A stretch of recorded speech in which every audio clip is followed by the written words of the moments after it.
Hello, it's Keith from Kinvert, and in this video we're going to be going over Loft.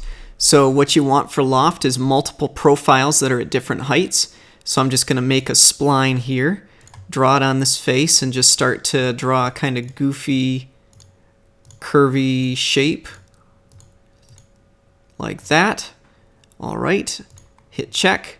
And now what I can do is just copy paste and just move this up a bit.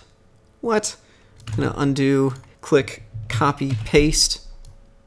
There we go. And 40 mils, and then I'll just copy paste and move this one up.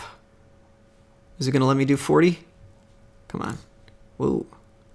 Come on, 40 millimeters. 1, 2, there. Okay, so now I'm going to click on this and see if I can't kind of drag these around a bit. Get it to look a little different. Make this one overall bigger so that it's more obvious. Grab that one out a little. That should be a little bigger. And then this one I'll make even smaller than the others. Just kind of drag it in and make this part kind of do that. I'm just trying to make sure you can see that it's clearly different shapes. All right. Now what I do is I pick the bottom one. Now I'm holding the control key and I pick the others. Construct, Loft, bada bing, we've got a new shape.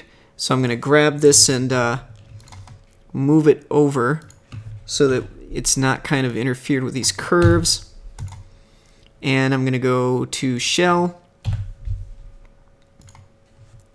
And there we go. We've got a pretty interesting shape here that we made very quickly using the Loft command.